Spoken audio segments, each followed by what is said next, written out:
We're being joined by Mr. Omar Barghouti, who's a prominent Palestinian human rights activist, and he's joining us live on this broadcast.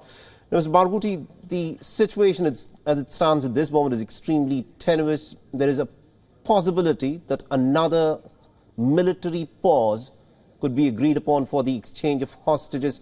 What is your reading of what is happening at this moment in the Gaza Strip?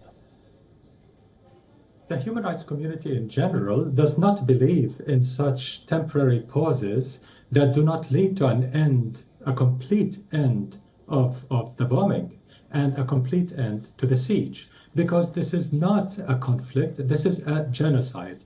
As hundreds of international law scholars, including very prominent scholars of the Holocaust and of genocide, have said this is an unfolding genocide. Dozens of UN experts have said this is a genocide in the making. The UN General Secretary said it has become a graveyard for Palestinian children in Gaza, and he has said Israel's aggression is causing a serious threat to peace and security worldwide. Based on all this, and the last vote at the United Nations General Assembly, where the US-Israel genocidal axis was completely isolated, the absolute majority of humanity voted for a permanent ceasefire, but only 10 countries voted against. This says that we need a real ceasefire because we have to stop the genocide. And without lifting the siege, without stopping the bombing, there is no way to save lives. 20,000 Palestinians have been murdered by Israel, predominantly children and women. 8,000 children, in fact, and many are under the rubble. We don't know the numbers. Israel has systematically destroyed the hospitals and the bakeries and the solar panels, universities, you name it, the entire infrastructure, the sewage, the water treatment, everything has been destroyed very systematically. Israeli officials have told Israeli media, Plus 972 magazine, that everything is intentional, quote unquote.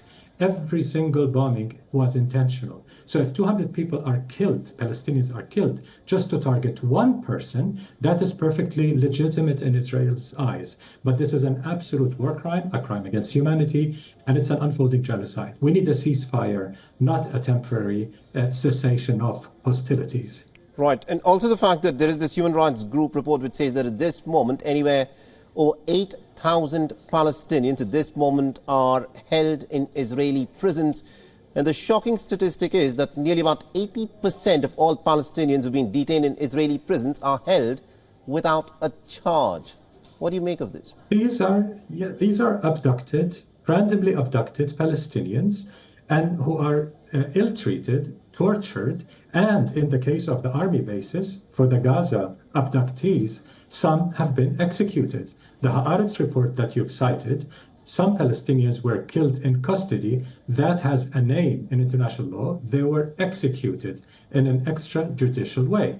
So on top of all Israel's genocide and other war crimes and crimes against humanity, this is an additional horrific crime of torturing and executing prisoners, randomly picked boys and men. They're not just men.